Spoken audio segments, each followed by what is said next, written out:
আপনারা যে ইউকুরিয়ামের ভিতরে এত সুন্দর মাছ দেখছেন, কিন্তু ইউকুরিয়ামটা এত সুন্দর করার পিছে যে কত কষ্ট লুকিয়ে আছে চলুন দেখাই আপনাদের। আমার বন্ধু ঠিক করে ইউকুরিয়ামের ভিতরে পাথরের জায়গায় বালু দেবে। তার জন্য সে নিজের বাড়িতেই প্রাচীর টপকিয়ে ঢুকছিল। গেটের চাবি কাম করছিল না, চাবিটা তালাটা নষ্ট হয়ে গিয়েছিল, তার জন্য তাকে প্রাচীর টপকিয়ে যাওয়া লাগে। তারপরে সে ঝুড়িতে সুন্দর করে বালু চেলে নিচ্ছিল যেন কোনো ময়লা টয়লা না আসে। বালুর সাথে কিছু পাথরও নিচ্ছিল।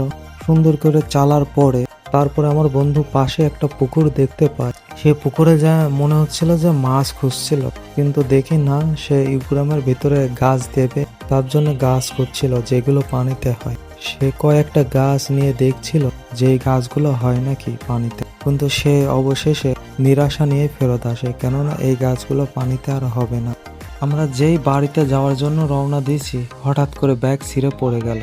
কি করা? তারপরে আমরা বাড়ির জন্য রওনা দিই। বাড়িতে আসার পরে আমার বন্ধু ইউকুরিয়ামটা তাড়াতাড়ি সেট করে ফেলে। সেট করার পরে দেখুন লাস্ট ফিনিশিংয়ে ও একটু মুছছিল যেন পানিগুলো একটু ক্লিয়ার হয়ে যায়। চলুন এখন দেখাই সব কিছু ঠিক করার পরে ইউকুরিয়ামটা দেখতে কেমন লাগছে।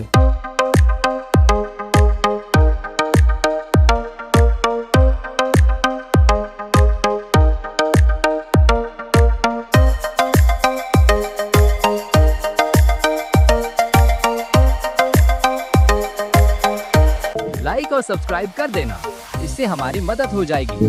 तो मिलते हैं अगले वीडियो में।